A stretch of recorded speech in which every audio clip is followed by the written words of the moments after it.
support COSEDI, Community Socio-Economic Development Initiatives, a local NGO that implements menstrual health interventions in Kenya. We are about engaging men and boys to support women and girls experience menstruation with dignity. So my story started close to slightly over a decade ago when I was with this colleague who was experiencing menstruation on stage. We were acting a set book. We didn't have pads, and so it was an ordeal that got us out there in what I like to call pad hunting. And when we finally brought pads to her, she wept, she broke down, she couldn't believe what we had done for her.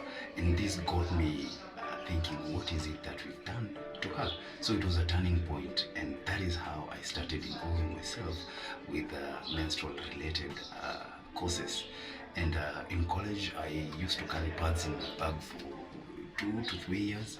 I also used to have painkillers just to be the hero. But when I was trained in 2017, it got me empowered with information, and I got more courageous with information. I was confident with the facts on menstrual health and hygiene, and empowering communities and participants on menstrual health awareness and the need for women and girls to be supported during this time because of the vulnerability that comes with menstruation.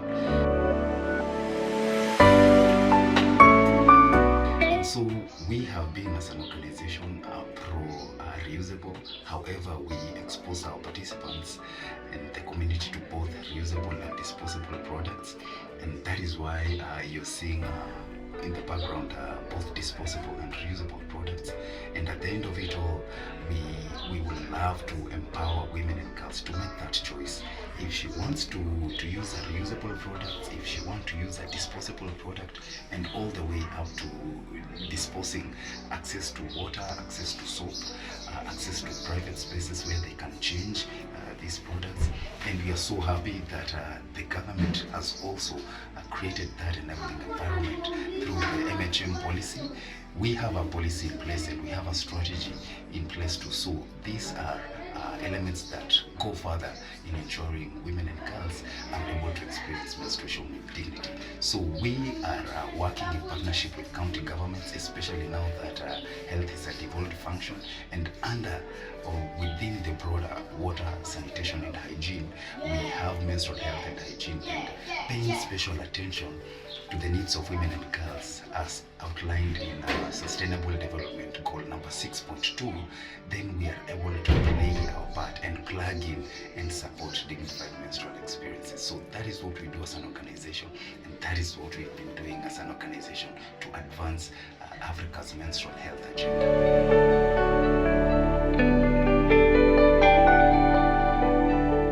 With our organization, we are pro-reusable products. That is because they are friendly to the environment for obvious reasons. Being able to reuse means that you do not discharge, or rather you do not litter the environment with disposable products. Now, disposable products also, they require an effective and efficient management mechanism when it comes to disposing of used menstrual products. So without adequate disposal facilities and mechanisms, then you will find disposable products becoming a nuisance because of the carbon footprint when it comes to manufacturing, and also disposing their non-biodegradable materials. And when you incinerate them, you just get them from the ground and into the air. So either way, we are promoting reusable because you only need to access water and soap.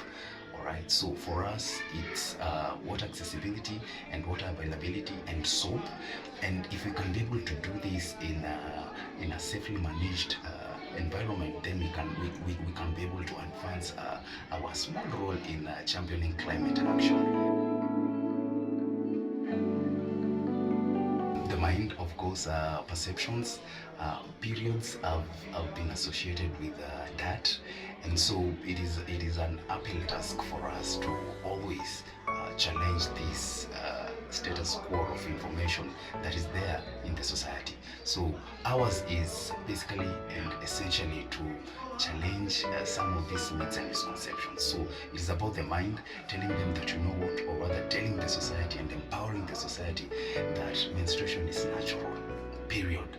Alright, so from there, if you can be able to appreciate that menstruation is natural, then your mind starts to change with regards to product provision, with regards to soap, with regards to water, and with regards to private spaces of changing these materials. So you can be able to provide, you can be able to support. And during menstruation, very many women and girls, quite a number of women and girls, there are changes that take place in their body. So supporting them emotionally, physiologically also, it is important. Knowing that she doesn't have appetite, and supporting her to get the foods that she requires during this time is also important. So this is the kind of support that we need to address while moving forward in addressing a mindset with regards to menstrual health and hygiene.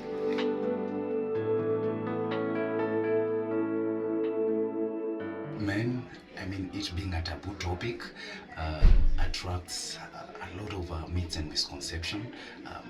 People are not discussing, people are not getting the right information on menstruation. Number one, menstruation is natural.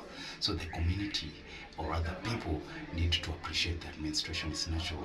And when men break the silence on menstruation, then we are starting to now shed off the retrogressive cultures and behaviors and practices that have actually pegged women as unclean, have tainted women as unclean, and therefore it has tainted women as during this time they are not able to function normally. So it is important that we as men appreciate that menstruation is natural, first of all, to be able to advance and move on to the next level, which is product provision, access to water, access to soap. We are talking about menstrual information, menstrual availability, and menstrual accessibility. So even women, sometimes they find it so hard for this topic to settle with men, because they have been brought up knowing that it's their affair and no one else should know about it. But we are here telling them, you know what, we know what you're going through, and this is a monthly occurrence. So it is important that they also appreciate that we know menstruation is natural, and during this time it is because of the vulnerability that they need support. Otherwise, there are women who do not need support. They just experience menstruation with no pain, and they have access to soap and water, they have access to materials, and we're saying that is perfectly okay. But for those who can't access, then we come in and support.